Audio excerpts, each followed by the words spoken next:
Assalamualaikum warahmatullahi wabarakatuh.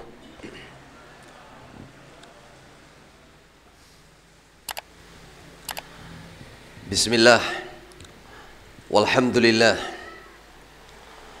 wassalatu wassalamu ala rasulillah Muhammad ibn Abdillah wa ala alihi wa sahbihi wa man walah. Amma ba'du. Ikhwatal Islam, ikhwatal iman, ikhwatal aqidah. Pada malam yang gerimis ya, kita melengkapi rahmat Allah. Hujan itu adalah rahmat Allah dengan berkumpul di majlis ini, majlis ta'lim, majlis dakwah, tepatnya di rumah Bapak Idam. Idam dalam bahasa Arab artinya adalah lauk. Nasi tanpa lauk tidak akan sempurna. Begitulah malam ini insyaallah kita berada di rumah Pak Idam. Insyaallah kondisinya, hatinya semakin tenang, semakin senang karena kita berkumpul untuk menambah ilmu. La ghudwatun aw rawhatun fi sabilillah khairun minad dunya wa ma fiha. Sepagi, sesore dalam sabilillah, berada di jalan Allah, pahalanya, balasannya yang dicatat oleh para malaikat lebih baik daripada dunia dan isinya. Banyak orang belum paham dengan dalil ini atau salah paham. Sehingga apa? Sehingga tidak ada kesemangatan untuk berkumpul, berijtima' dalam hal yang seperti ini. Hal talabul ilmi, mencari ilmu, mendatangi majelis ilmu, itu berarti dia berada dalam sabilillah. Man kharaja fi talabil ilmi fahuwa fi sabilillah hatta yarji'. Siapa yang keluar dari rumah niat menambah ilmu, mencari ilmu, maka dia berada dalam sabilillah sampai dia kembali lagi. Yang memahami ini tidak akan pernah pergi dari majelis ilmu. Bahkan dia akan mencari majelis ilmu dimanapun berada. Kenapa? Karena hanya sepagi sesore saja pahalanya lebih baik daripada dunia ini bersama isinya. Sugih tanpa bondo, kata orang Jawa. Ghani bila mal, karena belum tampak tapi catatan sudah ada. Kapan menikmatinya? Besok di hadapan Allah akan merasakan itu. Keimanan yang akan membawa kita sehingga kita punya semangat untuk berkumpul dalam hal seperti ini, dalam hal thalabul ilmi faridah ala kulli muslim. Apalagi bisa sehari. Kata Rasulullah sallallahu alaihi wasallam, yaumun fi sabilillah khairun min alfi yaumin fi ma siwa. Satu hari dalam sabilillah itu lebih baik daripada 1000 hari. 1000 hari itu kira-kira berapa tahun? Hampir 3 tahun, 2 tahun lebih. 1 tahun 360 hari. Hampir 3 tahun. 1 hari dalam sabilillah.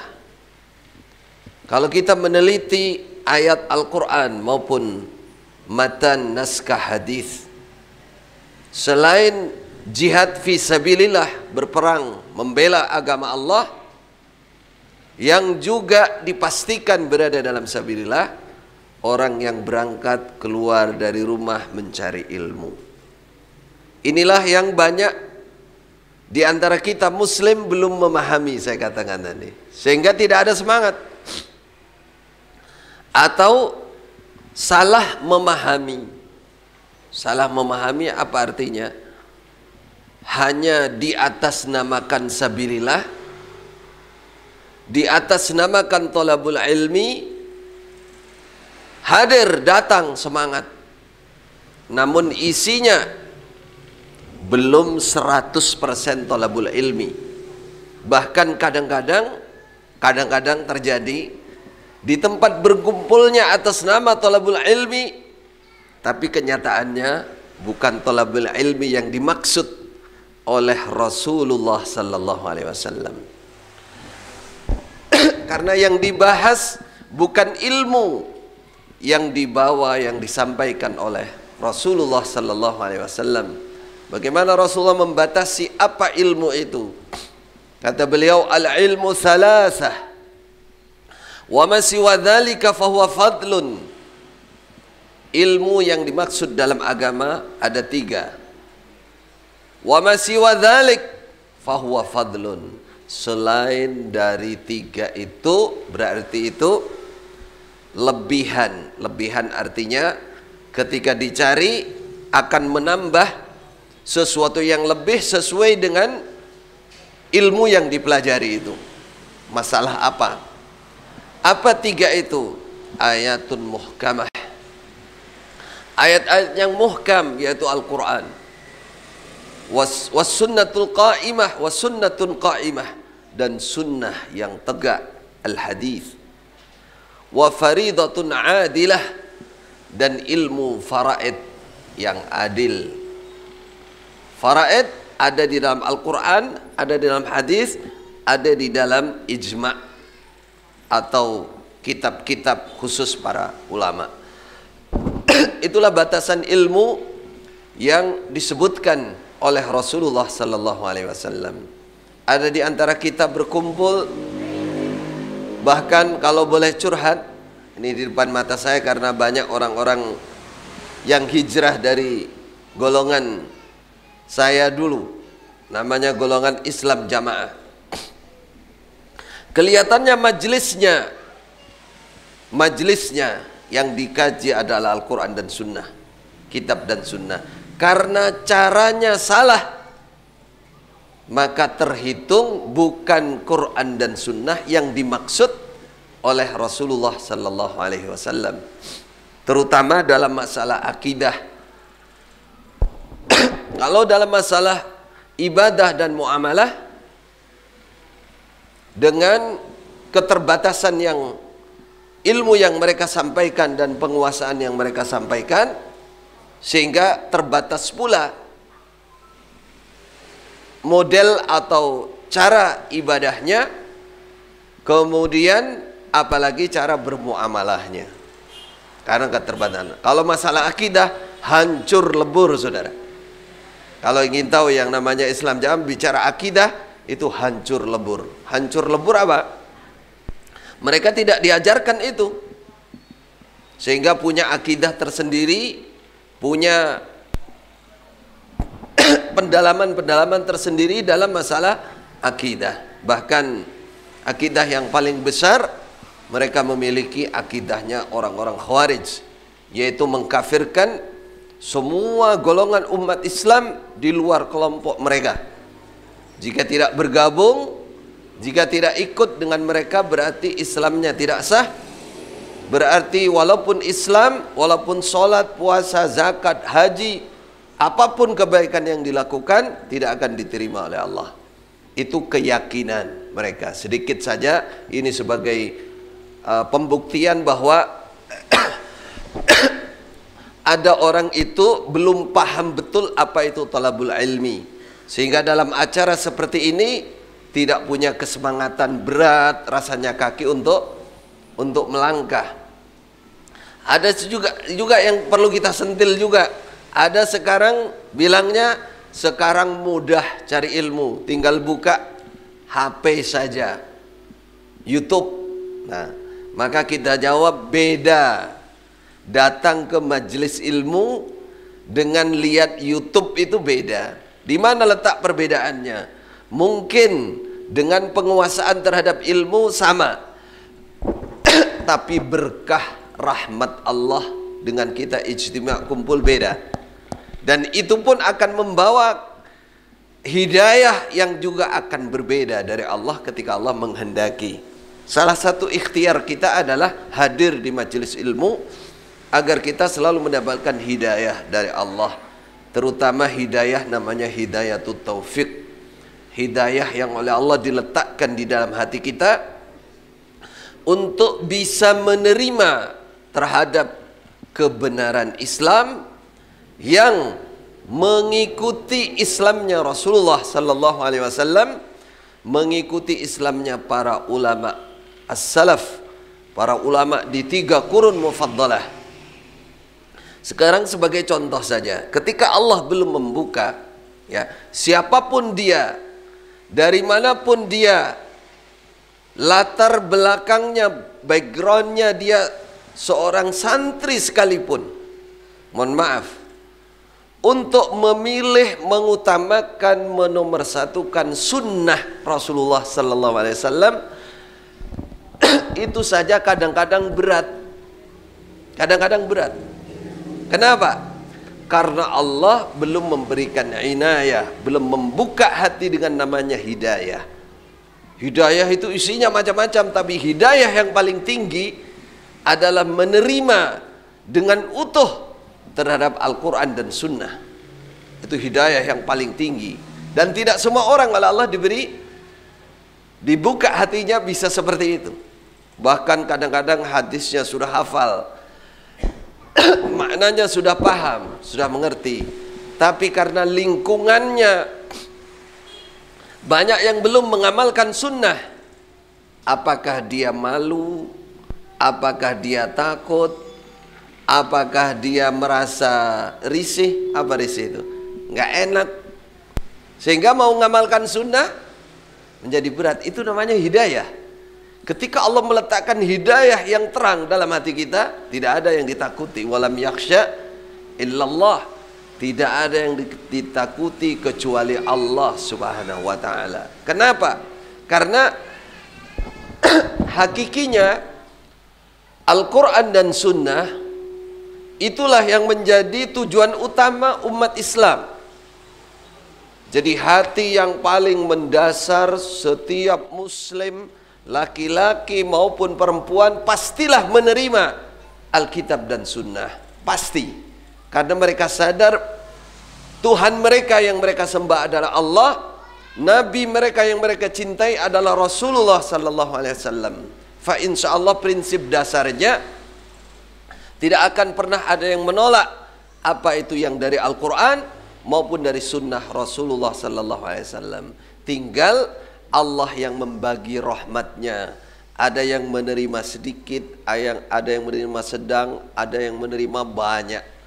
Ada yang menerima banyak. Maka bersyukurlah kita ketika oleh Allah kita dibuat hati kita bisa terima, bisa ridha, pasrah apa yang datang dari Allah dan Rasulullah sallallahu alaihi wasallam, yaitu Alkitab dan Sunnah. Nah, demikian ini yang mengharuskan kita semua untuk bersyukur kepada Allah. Alhamdulillah, saya menjadi muslim. Alhamdulillah, saya menjadi mukmin. Alhamdulillah, saya menjadi muwahhid, orang yang bertauhid kepada Allah. Alhamdulillah. Alhamdulillah, saya juga bergabung dengan golongan orang Islam yang mengutamakan sunnah. Mengutamakan sunnah. Kenapa? Karena Rasulullah sallallahu alaihi wasallam sudah menyatakan di akhir zaman bahwa sunnah ini akan dimatikan. Nggak bisa dihindari. Bahkan itu menjadi tanda Islam yang ada di awal dan di akhir. kejayaan Islam di awal dan di akhir. Bada'al Islamu ghariban wa sayaudu ghariban kama bada'a fatuba lil ghuraba. Nah. Oh gitu. Baik. Suaranya juga agak serak, agak batuk dan pilek. Bismillah.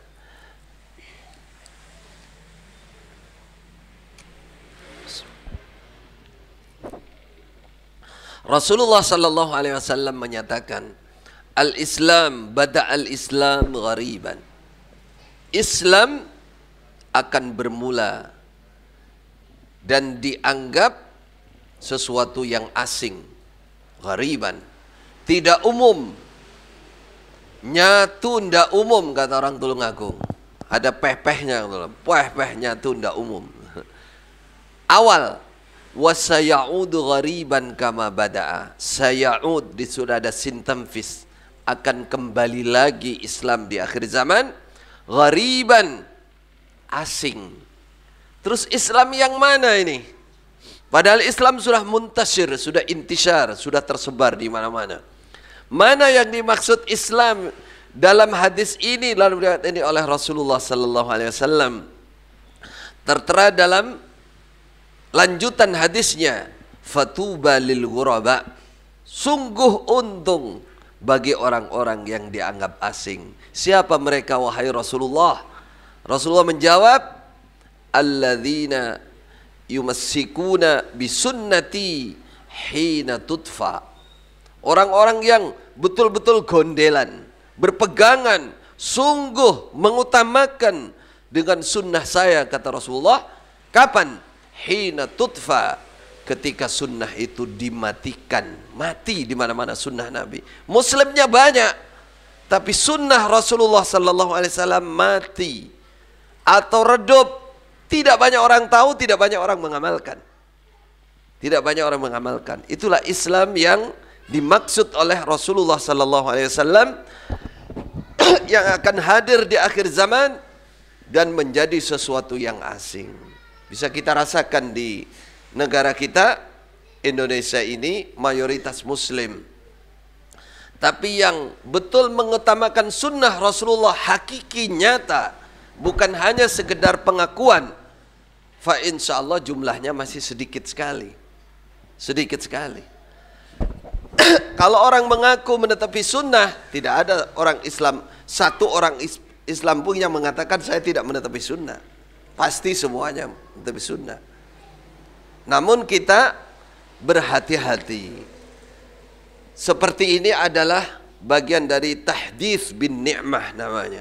Bercerita dengan nikmat Allah. Nikmat terbesar adalah ketika kita betul sungguh di dalam mengikuti sunnah Rasulullah sallallahu alaihi wasallam. Itu nikmat yang besar yang harus kita syukuri. Ini babnya namanya fa'amma bi ni'mati rabbika fahaddits, namanya tahdits bin ni'mah. Bukan untuk, perhatikan, bukan untuk menyombongkan diri bahwa sayalah yang paling sunnah. Tidak. Hanya kita merasakan itu sudah sedang kita jalani, kita sungguh-sungguh dengan sunnah Nabi. Ini kita syukuri. Kita syukuri, ini nikmat yang besar. Bukan untuk takabur, bukan untuk khuyala, bukan untuk menyombongkan diri, merasa paling surga sendiri. Akhirnya apa? Efeknya akhirnya di mana-mana mudah-mudah membid'ahkan orang orang lain, kemudian yang paling parah lagi mudah-mudah mengkafirkan orang lain. Tidak ada hal yang seperti itu. Kalau orang menetapi sunnah betul, pastilah dia ingat sabda Rasulullah sallallahu alaihi wasallam, ancaman berat bagi orang yang terburu-buru memvonis saudara muslim yang lain dengan kafir.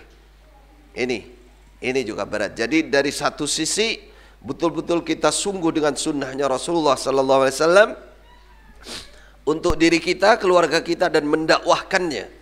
Di sisi lain kita juga tetap ada pada garis Siapapun yang sudah Islam tidak boleh kita kafirkan, siapapun dia, kecuali kalau dia melakukan nawaqidul Islam, hal-hal yang merusak keislamannya. Dan kita tahu dengan berdasarkan dalil yang jelas, dengan qadhi atau yang memvonis juga jelas kemampuannya, tidak sembarangan orang. Kenapa ini saya sering bahas? Karena saya sendiri, mohon maaf, mengalaminya bertahun-tahun. Menjadi seorang ustadz yang pendoktrin untuk mengkafirkan umat lain. Mengkafirkan umat lain. Mulai saya kurang lebih umur 15 tahun, sampai kurang lebih umur 30 sekian, 32 tahun. Kemungkinan. Berapa itu? Berarti 15 sampai 32, 17 tahun.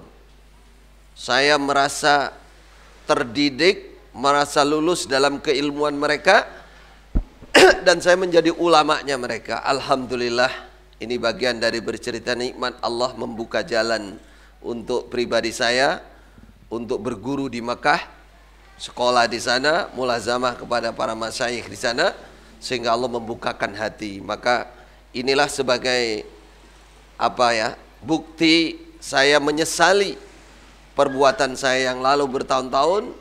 Maka sebagai pulihannya saya berjanji, saya menyatakan kepada Allah untuk menjelaskan, bersungguh-sungguh mendakwahkan ilmu kepada umat Islam agar mereka memilih jalan yang paling benar, yaitu mendahulukan Alkitab dan Sunnah.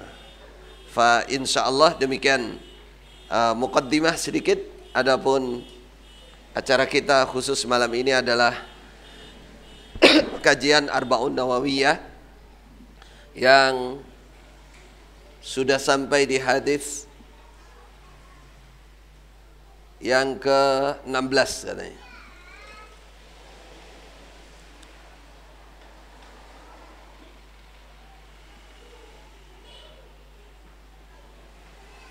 Sahih? Sesuai dengan yang sudah diumumkan. Judulnya apa? Judulnya apa? Jangan marah.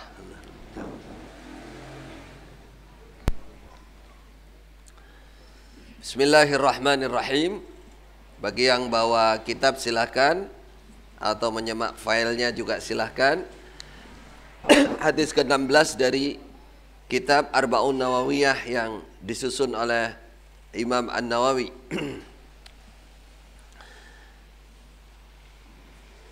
An-Nahyu 'anil ghadab.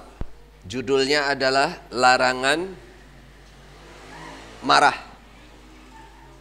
Dalam Islam kita, bermuamalah kita, beradab kita, berakhlak kita, di dalam Islam dilarang marah. Hadis an Abi Hurairah radhiyallahu anhu, dari Abu Hurairah, anna rajulan, sungguh ada seseorang, qala lin Nabi sallallahu alaihi wasallam, dia berkata, memohon kepada Nabi, ausini, wahai Rasulullah, wasiatilah saya. Kata-kata wasiat dalam bahasa Arab artinya minta nasihat khusus, pesan khusus untuk dia, yang hal yang penting bagi dia. Ada ausini, ada insah, nasihati saya. Ausini ini lebih dalam. Ya Rasulullah, tolong wasiati saya. Kasih pesan khusus yang sangat penting untuk pribadi saya, yang sangat menentukan untuk pribadi saya. Qala, Rasulullah menjawab, la taghdab, jangan marah. Pesannya singkat, hanya 2 kata, jangan marah. Jangan marah. Faraddada miraran. Lalu orang ini mengulangi pertanyaannya kepada Rasulullah berulang kali. Namun Rasulullah tetap menjawab, qala la taghdab, jangan marah. Jangan marah, kata Rasulullah sallallahu alaihi wasallam. Bolak-balik minta pesan khusus, nasihat khusus. Kemungkinan rajul ini ingin yang agak panjang atau agak ada berapa poin gitu aja. Tapi Rasulullah tetap menjawabnya la taghdab. Jangan marah. Hanya satu kalimat dengan dua kata itu. Ini menunjukkan betapa pentingnya sifat bagi kita untuk menahan amarah.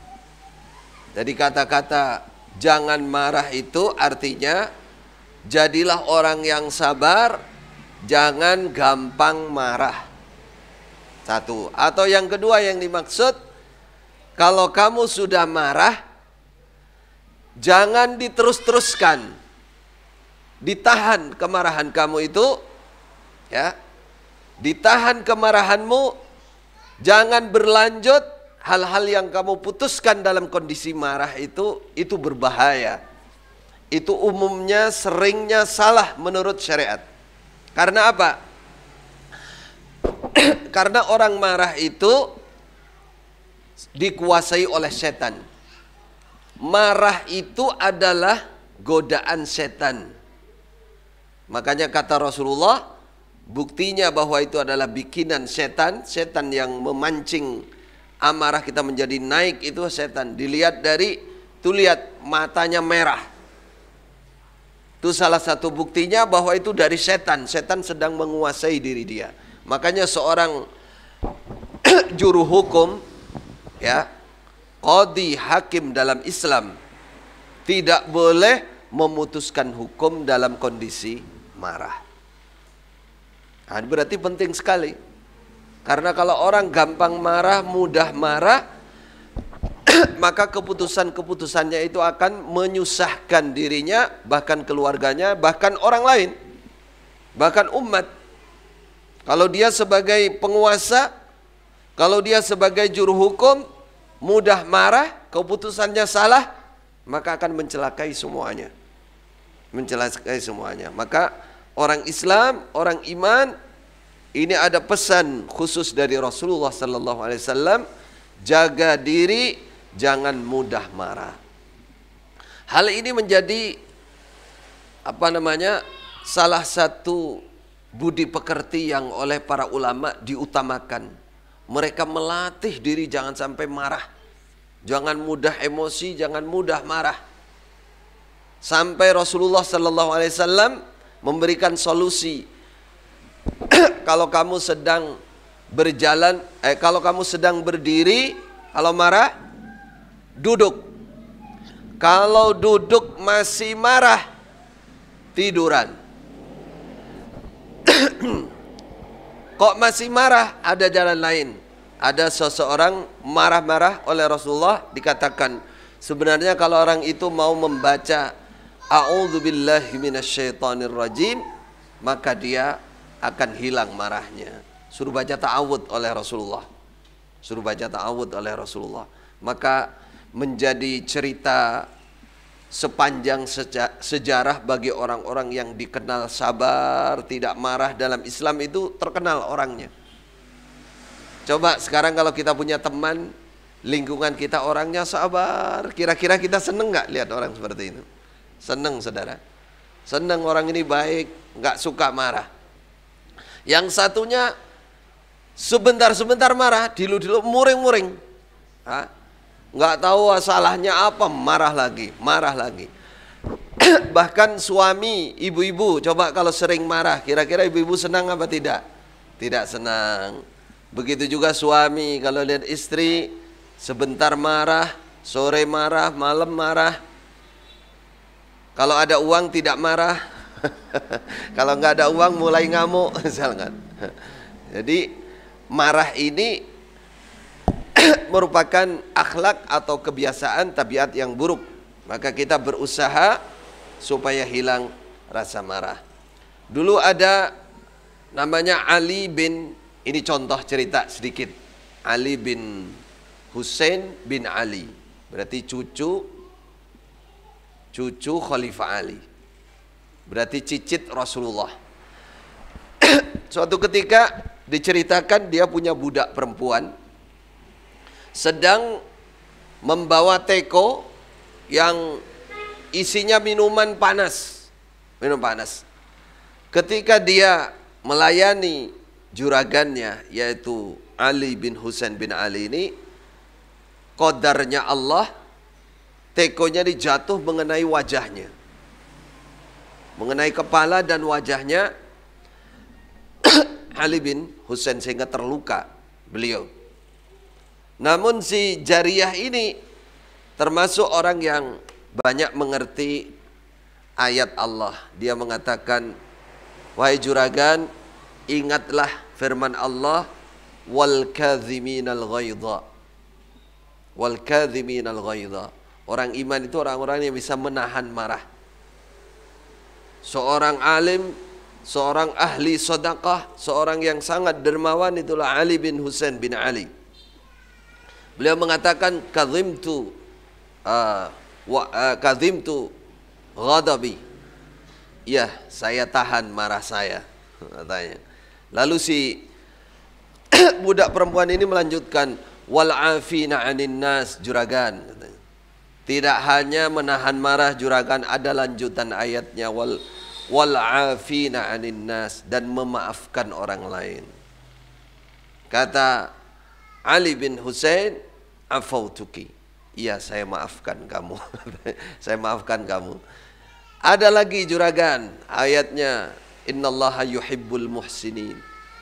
Allah senang kepada orang-orang yang berlaku baik, berbuat baik. Apa kata Ali bin Husain? Ushidun nas, saya persaksikan kepada manusia, anti hurrah, kamu merdeka, silahkan kamu merdeka. Dimerdekakan. Nah, coba bawa teko, melukai kepala, wajah, malah dimerdekakan. Coba kita bayangkan betapa orang zaman dulu ketika mereka mengingat ayat Allah, menetapi sunnah Nabi, ingat terhadap sunnah Nabi, walaupun itu hanya sekedar masalah akhlak, ya, ini nggak bicara akidah, ini hanya bermuamalah saja. Mereka sangat menghargai, mereka sangat menghargai. Di sini betul-betul marahnya hilang. Buktinya apa? Tidak mudah seorang budak itu bisa memerdekakan diri. Dia harus bekerja, harus nyicil, ya, bisa bertahun-tahun itu. Dengan kejadian itu justru malah dia dimerdekakan. Itu buktinya, itu contoh. Abdullah bin Aun, kalau saudara sering membaca hadis, riwayat hadis, Abdullah bin Aun ini salah satu keutamaan dia, beliau ini ahli hadis, tidak pernah marah. Dia apa ora tahu muring-muring. Abdullah bin Aun ini diganggu, dia apa enggak pernah marah. Suatu saat dia itu punya kendaraan kuda yang yang betul sangat dia sayangi kuda ini. Kemana-mana dia kendarai untuk thalabul ilmi, untuk berdakwah, untuk berjihad, dan semua itu pakai kuda ini. Kuda kesayangan lah. Suatu saat kuda ini dipinjamkan kepada diserahkan kepada budaknya juga untuk digunakan untuk dibersihkan dan lain-lain.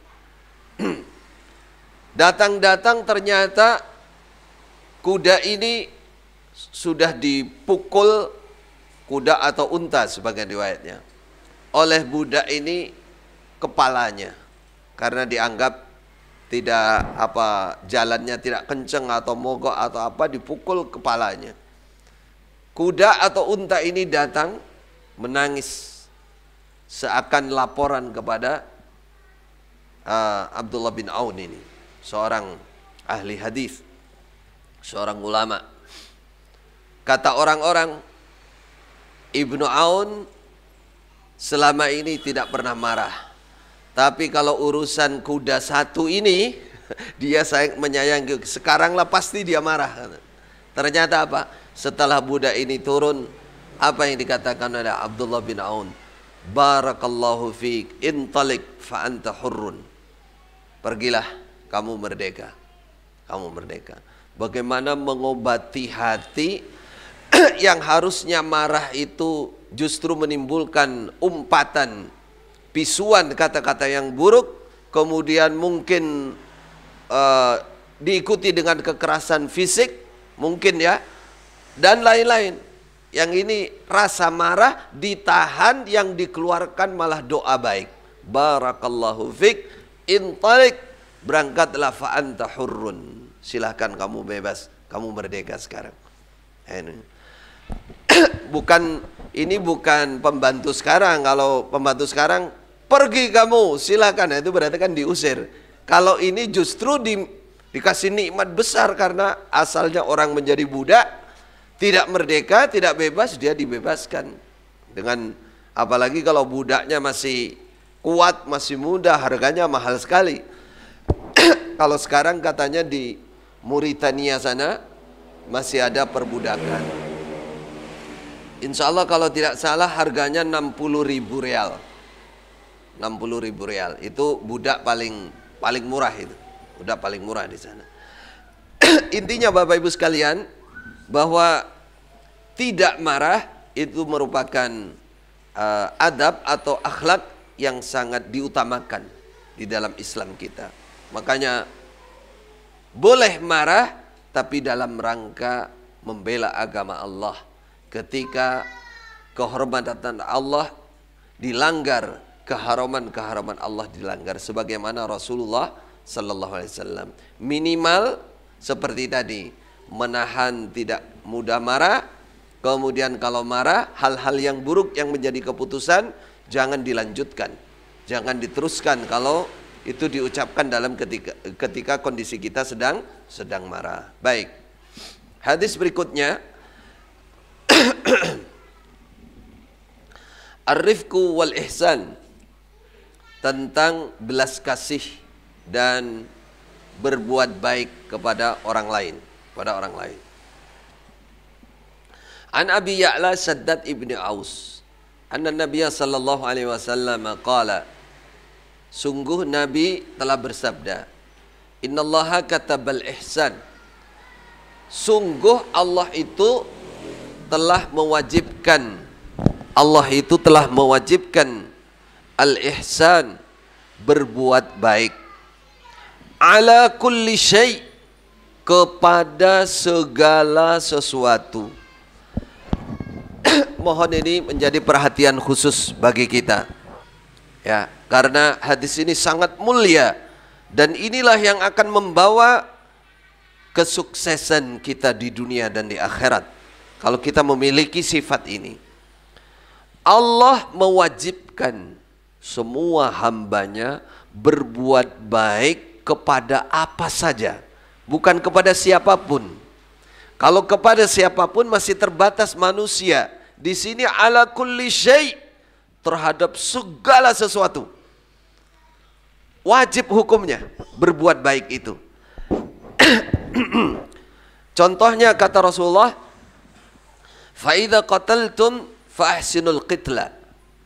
Ketika kalian membunuh seseorang, maka perbaikilah cara kalian membunuh. Maksudnya tentunya orang yang memang berhak dibunuh. Seperti kalau di dalam hukum Islam, di negara Islam yang mempraktikkan hukum Islam, ketika dia zina muhsan, semoga Allah menyelamatkan kita semuanya dari hal ini, maka hukumnya adalah hukum mati, hukum ranjam, hukum mati. Atau dia membunuh orang lain di dunia Islam, dalam hukum Islam, kalau kita berada di negara Islam, maka hukumannya adalah dikisos namanya, dibalas untuk dibunuh. Ketika kalian membalas pembunuhan itu, contohnya tidak boleh memberatkan. Kata Nabi, fa ahsinul qitla, perbaiki cara membunuh. Apa perbaiki cara membunuh? Harus, kalau di Seperti di Saudi itu contohnya. Yang bagian membunuh, mengkisos itu ada sendiri petugasnya. Yang memang ahli, sekali tebas itu selesai. Kemudian alat yang digunakan tidak boleh setengah tajam. Setengah tajam itu apa? Alatnya nggak tajam, jarang diasah, sehingga nyembelihnya kalau namanya tukang bagian petugas di sana mengkisos itu kayak disentuh aja, selesai. Itu pesan Rasulullah. Sampai orang yang seharusnya kita kejam kepada dia, Rasulullah melarang mutilasi, muslah namanya dalam agama. Rasulullah melarang menganiaya, memukuli dulu atau dan lain-lain, dilarang. Harus segera mati, segera mati. Apalagi yang memang tidak berhak untuk dibunuh, ya. Contoh kedua, wa idza dabahtum fa ahsinudz dzibhah, kata Rasulullah. Ketika kalian menyembelih hewan, memotong hewan, maka perbaikilah cara kalian menyembelih. Bagaimana caranya? Kata Rasulullah, wal yuhidda ahadukum syafratahu. Hendaklah salah satu kalian yang sedang menyembelih itu menajamkan pisaunya. Nggak boleh pakai pisau yang tidak tajam. Artinya satu kali seret atau dua kali langsung sudah selesai. Bahkan saking tajamnya seret putus semuanya. Nah, ini kebablasan ini. Tidak boleh pisau yang tidak tajam. Padahal ini hewan. Coba kita perhatikan. Ini hukum Allah, saudara. Ini bermuamalah. Namanya ihsan. Hukum Allah langsung dari Allah. Rasulullah menyatakan Allah mewajibkan ketika kalian menyembelih, maka perbaikilah kalian cara menyembelih. Nggak boleh menganiaya hewan. Apakah disembelih itu menganiaya? Disembelihnya tidak, karena memang hewan diciptakan untuk manusia untuk disembelih. Namun tidak boleh menyakiti. Tidak boleh menyakiti. Sembelih separuh dulu, habis itu tusuk dulu perutnya, habis itu nggak boleh, dilarang. Supaya diperbaiki, pakai juga pisau yang tajam. Wal yurih dabihatahu, kata Rasulullah, kalau sudah nyembelih tidak boleh langsung dipotong-potong, nggak boleh, nunggu, istirahatkan dulu, tenangkan dulu hewan yang kamu sembelih itu, tenangkan dulu. Masya Allah, ini kita diajak berperi ke hewanan, ya. Sayang kepada hewan, ihsan kepada hewan. Walaupun dia haknya disembelih, harus disembelih, namun tidak boleh berlaku kejam, tidak boleh berlaku yang menambah penderitaannya hewan tersebut. Coba, inilah agama kita, saudaraku. Inilah agama Islam. Agama Islam mewajibkan kita semua untuk ihsan, berbuat baik ala kulli syai'. Ini yang paling penting untuk diingat, kepada segala sesuatu. Apa itu segala sesuatu? Semua, kepada manusia, bahkan kepada jin pun nggak boleh mengganggu. Sampai Rasulullah berpesan, kalau kamu istinja, tidak boleh menggunakan tulang, tidak boleh menggunakan, mohon maaf, teletong yang sudah kering, nggak boleh. Apa kata Rasulullah? Karena itu makanannya saudara kalian. Ta'amu ikhwanikum. Saudara apa? Jin. Coba kita yang hidup ini juga tidak boleh mengganggu jin. Sampai Rasulullah juga, kalau kamu, mohon maaf, laki-laki khususnya, kalau kencing di oro-oro, di tanah lapang ada lubang, nggak boleh di situ. Kata Nabi, bisa ada ular, bisa juga itu tempatnya jin. Nggak boleh kencing di lubang sembarangan. Sampai seperti itu. Itulah Islam kita. Bagaimana dengan hewan? Misalkan semua lingkungan kita ini nggak boleh, sampai ada ayat yang sangat jelas, wala tufsidu fil ardi ba'da islahiha. Kalian tidak boleh bikin kerusakan di bumi. Itu bisa bermakna yang hissi, maknawi. Yang hissi itu secara fisik, nggak boleh kita merusak sesuatu, apakah itu milik kita sendiri ataupun lebih-lebih kalau itu milik orang lain. Lebih-lebih itu fasilitas umum. Tidak boleh dalam Islam. Merusak sesuatu, bikin kerusakan tidak boleh, dilarang dalam agama. Wala tufsidu fil ardi ba'da islahiha. Perbuatan bikin kerusakan, apalagi itu fasilitas umum, milik orang lain, dalam Al-Quran disebutkan itu adalah pekerjaan orang munafik. Yufsiduna fil ard yuhlikul harsa wan nasl. Yuhlikul harsa wan nasl, merusak hewan-hewan, populasi hewan dan tanaman, itu adalah pekerjaan orang munafik. Orang Islam harus menyayangi semuanya, harus berlaku ihsan kepada semuanya. Makanya kita melihat cerita-cerita Rasulullah sallallahu alaihi wasallam, di antaranya ada wanita, masih ingat, ada wanita masuk neraka disiksa oleh Allah gara-gara kucing. Dia tidak sayang, dia menganiaya kucing. Bagaimana? Dia mau pergi, kucingnya diikat atau dia taruh di dalam kamar, dia tutup. Tidak disiapkan makanan, sehingga kucing ini tidak bisa keluar untuk mencari makan sendiri. Akhirnya kucing ini mati. Wanita ini besok, kata Rasulullah, disiksa oleh Allah di neraka jahanam gara-gara tidak ihsan kepada apa? Kucing. Sebaliknya kalau ihsan, kita sering mendengar cerita wanita WTS. Mohon maaf, hari-hari kerjanya berzina, pagi siang malam. Suatu saat dia lewat di padang pasir yang sangat luas dan panas sekali. Dia haus sekali, lalu dia cari minuman, ada sumur, dia turun ke dalam sumur. Setelah dia minum puas, dia hilang haus dahaganya, dia naik menjumpai anjing. Coba Bapak Ibu perhatikan, ini penting sekali untuk merubah kebiasaan buruk kita, akhlak buruk kita, tidak punya belas kasih, tidak ihsan kepada makhluk lain, padahal itu wajib menurut Allah. Katabal ihsan, Allah mewajibkan perbuatan baik itu.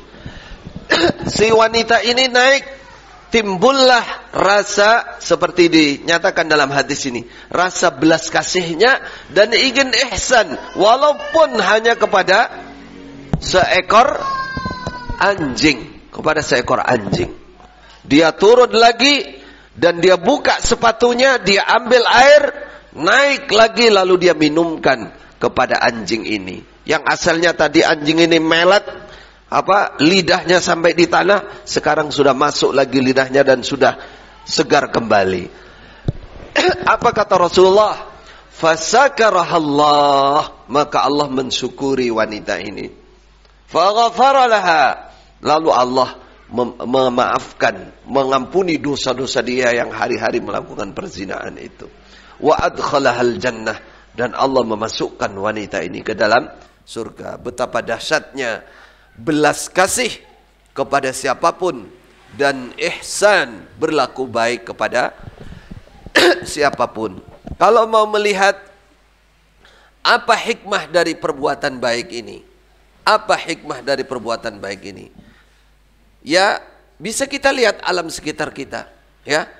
Ketika kita punya teman lah, apalagi jauh sekalipun, tapi kalau orang ini berbuat baik dengan kita, kira-kira rasanya hati kita yang masih berpikiran normal itu seperti apa dalam hati? Minimal lah, minimal ingin minimal kita itu terima kasih, kita ditolong, ada orang berbuat, apalagi dia sering berbuat baik. Itu pasti sudah menjadi orang yang diterima oleh orang banyak dan dicintai oleh orang banyak. Dia akan banyak teman, akan banyak saudara ketika dia sedang sengsara, fa insyaallah banyak yang menolong. Wallahu fi aunil abdi ma kanal abdu fi auni akhi. Ini nyata di mana-mana seperti itu pasti. Sebaliknya kalau orang tidak punya belas kasih, nggak pernah ihsan kepada orang lain, dan merasa bahwa ihsan itu seakan bukan akhlak dalam Islam, nggak pernah peduli dengan orang.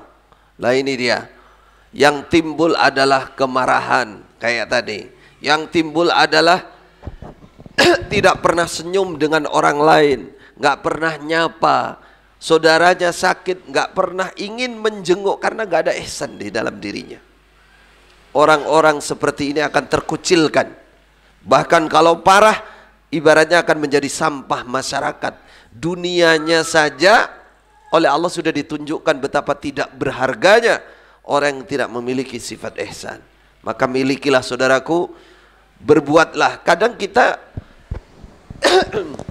tidak termotivasi untuk melakukan itu karena kita merasa bahwa itu bukan ibadah, bukan hal yang baik, atau bukan sesuatu yang diutamakan di dalam Islam yang kita tetapi ini. Inilah kesalahan. Inilah ketertinggalan ilmu. Ini menjadi tempat yang utama. Buktinya apa? Ini hadis sahih sebutkan tadi. Dalam ayat Al-Quran banyak sekali. Innallaha ya'muru bil adli wal ihsan wa ahsinu innallaha yuhibbul muhsinin. Banyak sekali ayatnya.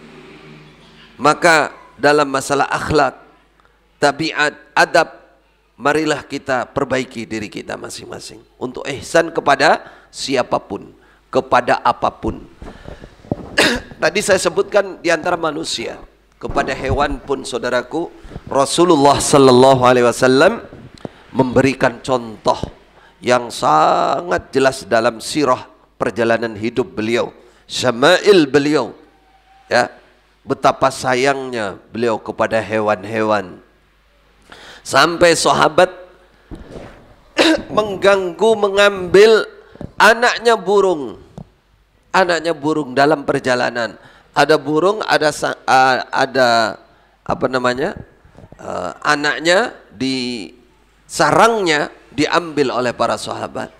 Burung ini kemana? Laporan, melapor, mengadu, terbang muter-muter di atas kepala Rasulullah sallallahu alaihi wasallam. Karena burung ini tahu inilah seorang yang paling sayang kepada siapapun, kepada makhluk manapun. Burung pun ngerti, saudara. Beliau burungnya berputar-putar. Beliau sudah tahu. Apakah beliau berbicara dengan burung atau saking sayangnya dengan hewan, beliau tahu apa yang dilaporkan oleh burung ini. Beliau nanya, siapa di antara kalian yang telah mengambil anak burung ini?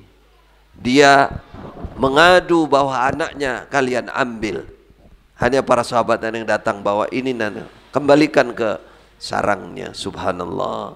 Pernah beliau berada di Madinah, lalu datanglah serigala ke kawasan Madinah, sehingga manusia saat itu panik. Namanya serigala itu kan makan orang. Serigala, ya. Nah. Lalu Rasulullah mengatakan, tenang, tenang. Siapa di antara kalian yang telah mengambil hak dia, haknya serigala? Kata para sahabat, apa haknya wahai Rasulullah? Rasulullah pernah bersabda bahwa kambing yang menyendiri, yang mencil, itu adalah haknya serigala. Itu barang hilang, haknya serigala. Kata Nabi, serigalanya laporan, dia minta haknya. Baru ada sahabat yang datang, iya wahai Rasulullah, beberapa waktu yang lalu saya mengembala kambing, ada kambing saya satu nyebal firqah, tidak kumpul dengan jamaahnya kambing. Akhirnya diterkam oleh serigala. Saya kejar serigala itu. Akhirnya saya berhasil menyelamatkan kambing saya. Kata Nabi, yaitu dia datang minta haknya dia kasihkan. Akhirnya diambil kambing yang itu, kasihkan, baru pergi serigalanya. Ini yang kita ambil bahwa dalam kisah hidup Rasulullah Sallallahu Alaihi Wasallam betapa beliau menyayangi hewan. Coba kita tanya di antara kita ini sudah apa belum? Ada kucing nggak dikasih makan ditendang, ada ayam orang dimasukkan, diusir. Ya, kalau memang mengganggu nggak ada masalah, tapi jangan berlaku lebih daripada gangguannya itu, ya, daripada gangguannya itu. Itulah tugas kita. Pernah ada untanya orang Ansor yang asalnya unta ini manut jinak.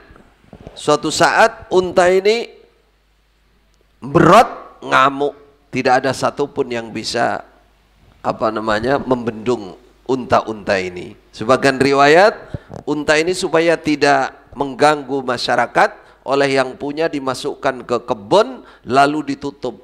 Akhirnya apa? Ngerusai kebun. Kebun orang Ansor rusak gara-gara unta ini. Akhirnya datanglah yang pemilik unta ini kepada Rasulullah Sallallahu Alaihi Wasallam. Rasulullah datang ke kebun itu, kata para sahabat, jangan masuk Nabi, jangan Nabi, ini unta berbahaya. Kata Rasulullah, fa insyaallah tidak. Beliau masuk dengan pelan-pelan, justru unta ini mendatangi Rasulullah Sallallahu Alaihi Wasallam dengan tunduk dan sujud di depan beliau. Dan sujud di depan beliau. Unta ini duduk sujud kepada beliau. Sehingga apa? Beliau datang dengan mengelus-ngelus apa? Ngelus-ngelus itu apa? Ubun-ubunnya unta ini, sehingga didoakan oleh Rasulullah menjadi unta yang jinak kembali, baik kembali, diikat, ikut lagi. Makanya orang iman itu digambarkan apa? Kal jamalil anif, seperti unta yang dikeluh, haitsuma qida inqada, di mana ditarik dia akan ikut, ditarik oleh Allah Rasul, kitab dan sunnah dia pasti ikut. Itulah orang iman. Itulah orang iman. Melihat unta yang asalnya tadi ngamuk, yang merusak kebun, sujud kepada Rasulullah Sallallahu Alaihi Wasallam, para sahabat yang menyaksikan saat itu gemerutuk mau sujud kepada Nabi. Kata Nabi, ada apa ini? Kata mereka, Rasulullah, unta saja yang tidak punya akal sangat mengagungkan engkau sujud kepadamu, apalagi kami yang punya akal ini. Kata Rasulullah, la yasluhu li rajulin ayyasjuda li rajul, limri'in ayyasjuda imra'an. Tidak pantas seseorang sujud kepada orang lain. Lau saluha ayyasjuda ahadun li ahadin la amartul mar'ata an tasjuda li zawjiha li'idhami haqqihi. Allahu Akbar. Tidak henti-hentinya Rasulullah SAW menasihati umat dalam segala keadaan. Ketika beliau mengatakan tidak boleh sujud itu hanya khusus untuk Allah. Kalau seandainya sujud penghormatan itu boleh, maka yang saya perintahkan adalah seorang istri untuk sujud kepada suaminya. Kenapa kata Rasulullah? Li'idhami haqqihi 'alaiha, karena besarnya haknya suami kepada istri. Dari mana hak itu? Dari Allah. Dalam Islam, suami diberi hak untuk dihormati oleh istri. Itulah Rasulullah memberikan gambaran. Sampai dalam sebuah riwayat diterangkan, seandainya suami itu di kepalanya ada luka sedang mengalir darah, lalu wanita ini membersihkan dengan mulutnya, istri ini membersihkan dengan mulutnya, kata Rasulullah, itu saja belum selesai, belum tunai di dalam menjalankan hak kehormatan suami kepada istri, Kok setinggi itu haknya? Ada imbal baliknya, saudara. Haknya suami setinggi itu, maka kewajiban suami kepada istri juga tinggi juga, berat juga. Contohnya apa? Contohnya ketika suami menyia-nyiakan istri, besok akan ditanya di sisi Allah. Sampai Rasulullah mengatakan, ketika kamu makan maka istrimu harus makan, ketika kamu berpakaian maka istrimu harus berpakaian, ketika kamu bertempat maka istrimu harus bertempat pula. Sampai Rasulullah berpesan, bagaimanapun kondisi istrimu, beliau mengatakan wala tuqabbih, sampai segitunya. Tuqabbih itu jangan mentakbih istri kamu, jangan mengucapkan sesuatu kalimat yang kasar sehingga istri menjadi putus asa. Itu dilarang. Dan masih banyak lagi kewajiban-kewajiban seorang suami kepada istri. Sedangkan istri dalam agama diperintahkan untuk hormat kepada suaminya. Ini juga bagian dari ihsan. Perhatikan, ini bagian dari ihsan yang sedang kita kaji tadi. Innallaha katabal ihsan ala kulli syai'. Namun berlaku ihsan itu sesuai dengan porsinya, sesuai dengan objeknya. Dan di dalam syariat sudah diatur semuanya. Semoga Allah yang kedua, yang terakhir, ihsan kepada, kalau tadi suami istri, ihsan kepada anak, kepada putra putri kita, wajib hukumnya. Dan itu lebih wajib daripada yang lain, karena besok kita akan ditanya tentang bagaimana kita berihsan kepada putra putri kita. Bagaimana ihsan kepada putra putri kita? Harus mendidik mereka sehingga bisa sukses, terutama urusan agamanya. Itu urusan keduniaannya sepol kemampuan, semampu kita. Dan kita tidak khawatir dengan masalah rezeki anak kita, karena Allah sendiri sudah menyatakan, wala taqtulu auladakum khasyata imlaq, nahnu narzukukum wa iyyahum. Saya yang mencukupi kamu dan anak kamu, nggak usah khawatir masalah rezeki. Tapi kalau masalah agama, masalah akhirat, masalah akhlak tabiat, masalah ibadah dia, besok kita akan ditanya oleh Allah. Maka ihsan yang terbesar bagi orang tua adalah menjaga putra putrinya agar paham agama, agar menjadi putra putri yang soleh dan solehah. Semoga Allah memudahkan kita semua untuk berlaku ihsan kepada segalanya, kepada semuanya, tidak hanya kepada umat manusia, bahkan kepada seluruh makhluk yang ada di dunia ini. Fa insyaallah materi cukup, akan kita tutup dengan tanya jawab jika dijumpai tanya jawab. Boleh bertanya apapun, jika saya mampu menjawab, insya Allah dijawab. Dan bebas, tidak perlu malu. Ibu-ibu juga boleh, bisa ditulis, bisa langsung pakai pengeras suara. Laki-laki boleh, silakan.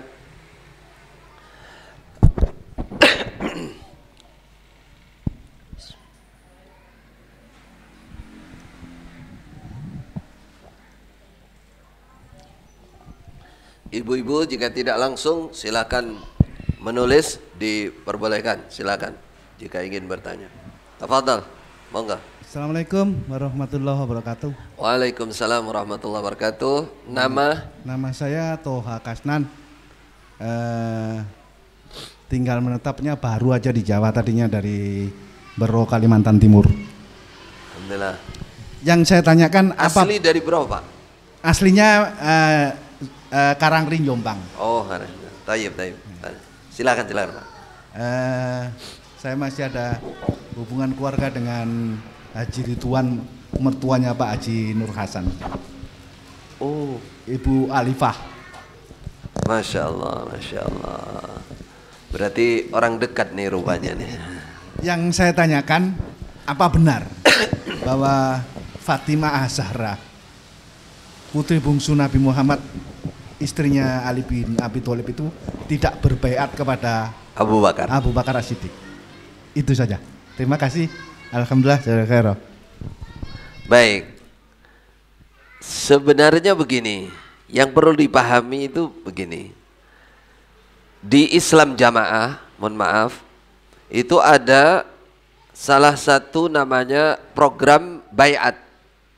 Baiat itu berbaiat kepada imam, dan itu wajib bagi masing-masing satu persatunya jamaahnya Islam jamaah. Kalau tidak berbaiat maka Islamnya tidak sah. Nah, Islamnya tidak sah. Kalau Islamnya tidak sah, mereka lanjutkan, berarti kafir.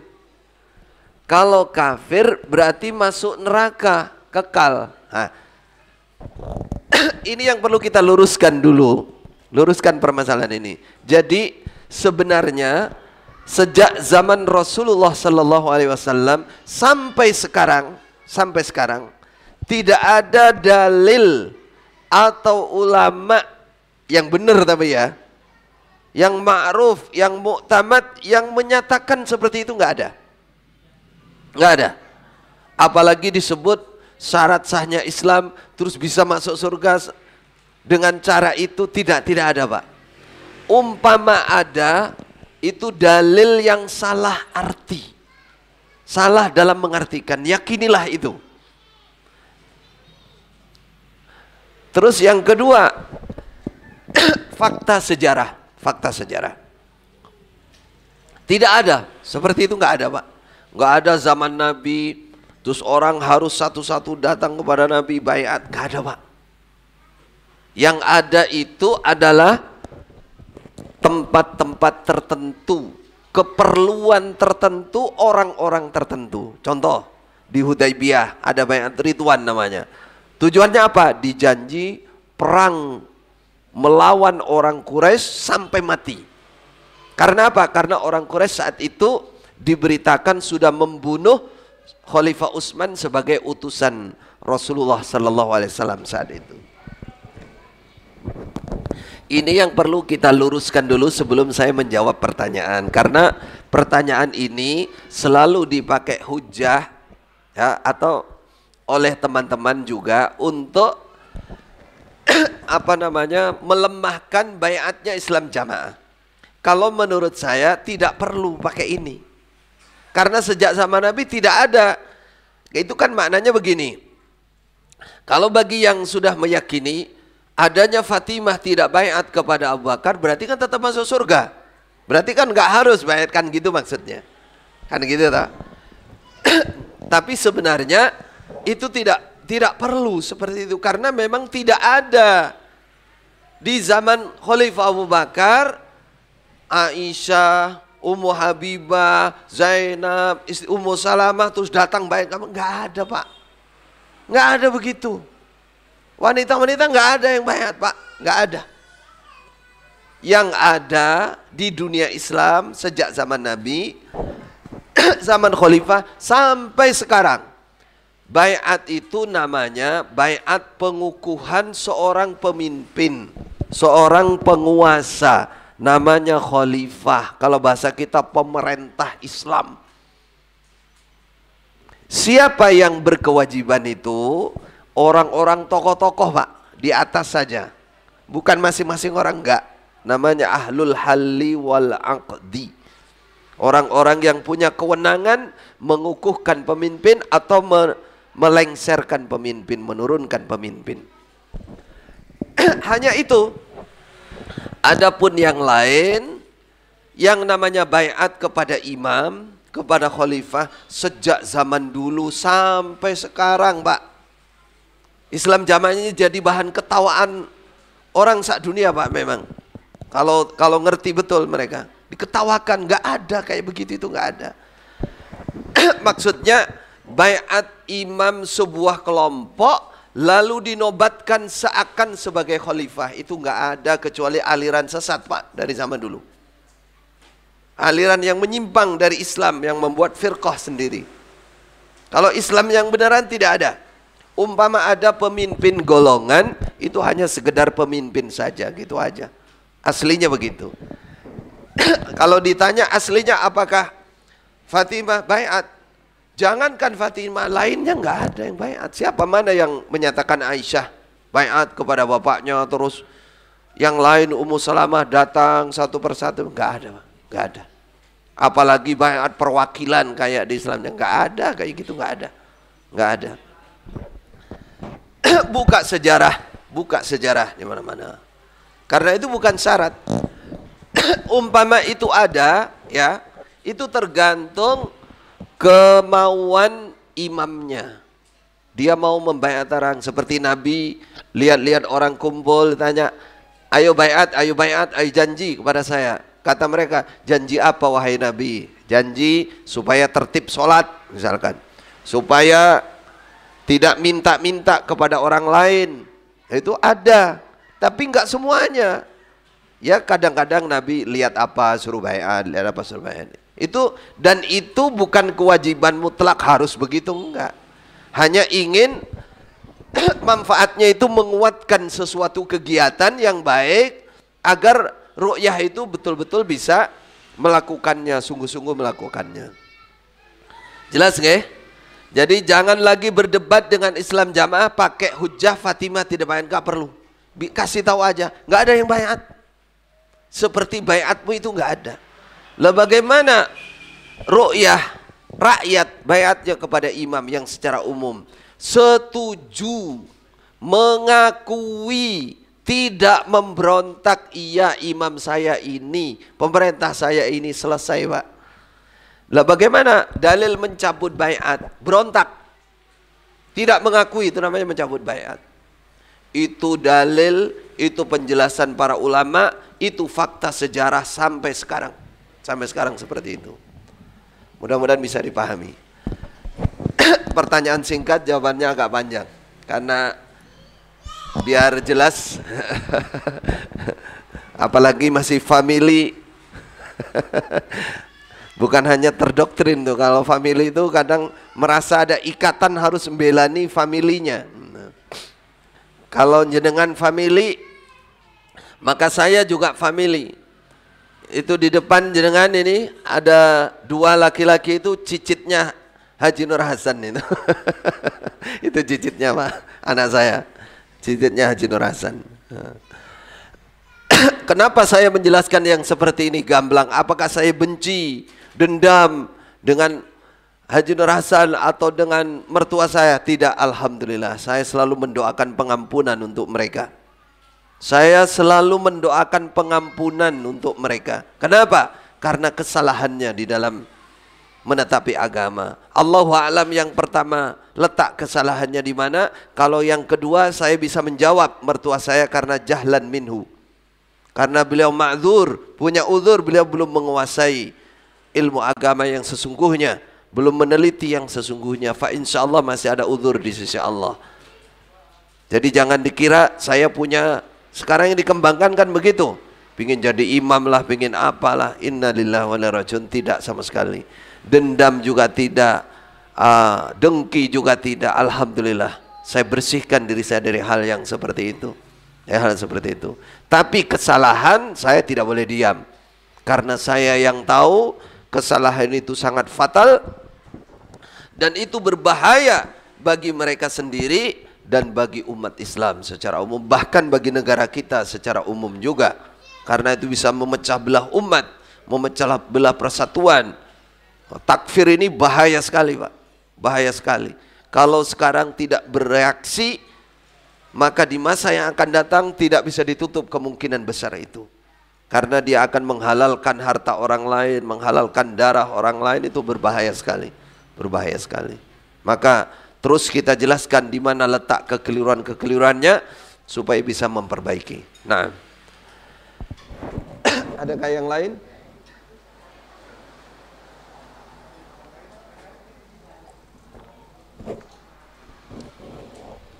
Kalas?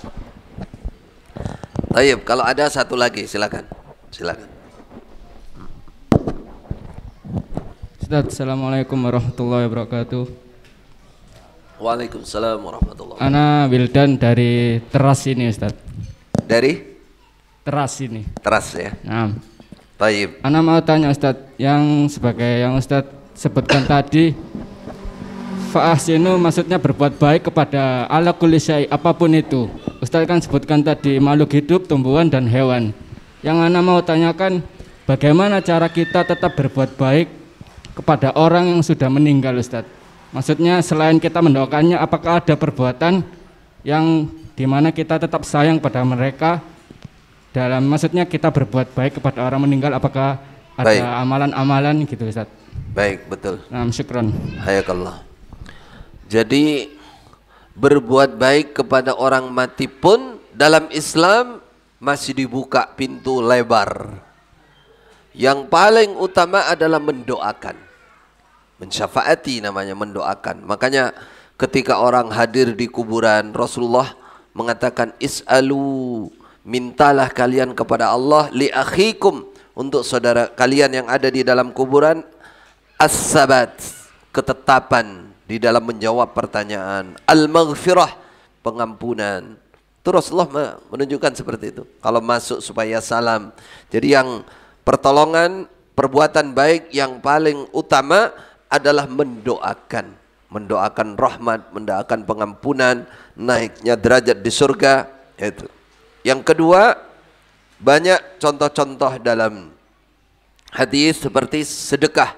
Sedekah diniati dari yang meninggal, terutama yang masih ada hubungan famili. Kalau bukan famili, istilahnya izin dulu, ngasih tahu dulu kepada familinya. Mungkin guru kita, ya, mungkin guru kita, orang yang pernah berbuat baik kepada kita, ingin bersedekah atas nama guru kita, boleh. Jariah tanah, jariah masjid, jariah uang untuk pembangunan masjid dan lain-lain. Ada seorang sahabiah datang kepada Rasulullah. Beliau menyatakan, inna ummi uftulitat, ibu saya mati mendadak. Afa atasaddaqu anha, bolehkah saya bersedekah diniati dari ibu? Kata Rasulullah, tasaddaq anha, sedekahlah dari ibumu, dan itu akan sampai pahalanya untuk ibumu. Ada lagi namanya, kalau sekarang disebut haji amanat. Haji amanat, kemudian umrah juga, mengumrohkan, menghajikan yang sudah mati, itu boleh juga. Katanya kata Rasulullah sallallahu alaihi wasallam kepada seorang sahabat, hujja an abika wa'tamir, hajilah niati untuk bapak kamu, dan umrahlah niati untuk bapak kamu. Itulah jalan-jalan kebaikan. Ada lagi berbuat baik kepada keluarganya yang ditinggalkan. Ibnu Umar pernah dalam sebuah perjalanan, Ibnu Umar, Abdullah bin Umar, beliau seorang tokoh, seorang alim yang dikenal saat itu. Di tengah perjalanan ketemu dengan orang Badu. Orang Badu itu orang yang tinggalnya di desa. Ketemu itu salaman, berpelukan, lalu dia lepas serbannya. Ibnu Umar itu pakai serban yang kalau sekarang ibaratnya itu harganya mahal, sangat baik. Nggak pantas wong desa pakai serban itu gitu loh. Tapi dilepas serban ini, cuman satu-satunya. Lepas, dikasihkan, diikatkan kepada A'rabi ini, orang desa ini. Sehingga teman-teman yang lain bertanya, ada apa? Kenapa? Ada apa? Kenapa? Orang desa kasih uang berapa aja cukup, kenapa harus dikasih serban yang begitu berharga? Apa kata Ibnu Umar? Orang desa ini, Badu ini, bapaknya dia dulu itu baik dan dekat dengan bapak saya. Bagian dari sunnah Rasulullah adalah memperbaiki orang yang baik dengan orang-orang tua kamu. Itulah. Dan memperbaiki teman-temannya, keluarganya atau teman-temannya. Sebagaimana Rasulullah ketika datang sahabat, teman-temannya, istri beliau yang paling beliau cintai, siapa? Dan hormati, Khadijah, Ibu Khadijah. Setelah Ibu Khadijah mati, kalau datang teman-temannya, Nabi itu bisa syukuran itu, makan-makan. Itu bagian dari berbuat baik kepada yang meninggal, Demikian. Baik. Satu lagi. Assalamualaikum Ustaz. Waalaikumsalam warahmatullahi wabarakatuh. Apa hukumnya seseorang marah jika agamanya dihina atau agama Islam dihina? Apakah boleh seseorang marah? Islam dihina tidak hanya boleh, harus marah. Kalau tidak marah justru dipertanyakan, kamu muslim apa tidak? Kamu muslim apa tidak? inna bura'a'u minkum wa mimma ta'buduna min dunillah kafarna bikum wa bada bainana wa bainakumul adawatu wal baghdha. Adawatu wal baghdha. Itu bukti iman seseorang ketika Islam dihina, syariat Islam dihina, Al-Quran dihina, Rasulullah dihina, para ulama yang multazim kepada kitab dan sunnah dihina, maka sudah menjadi keharusan orang Islam marah. Nah ini marah yang syar'i namanya. Namanya abghada lillah. Mencintai karena Allah, membenci juga karena Allah, marah juga karena Allah. Itulah sempurnanya iman. Kalau orang tidak marah, tidak peduli, Islam dirusak, tauhid dirusak, kitab dirusak, sunnah dirusak, diam saja, tidak ada peduli. Ini imannya, keislamannya justru dipertanyakan. Berarti yang dimaksud hadis tadi adalah marah yang sifatnya umum, yang menimbulkan kerusakan, marah yang dibungkus, dikuasai oleh setan. Ya dalam keseharian kita, kalau marah karena Allah, karena membela agama Allah, itu adalah keharusan bagi umat Islam. Taib. Yakfi, alhamdulillah, insyaallah pertemuan kita cukup. Jazakumullahu khaira, barakallahu fina fikum. Mohon maaf atas segala kekurangan. Jazakumullahu khaira. Wassalamualaikum warahmatullahi wabarakatuh.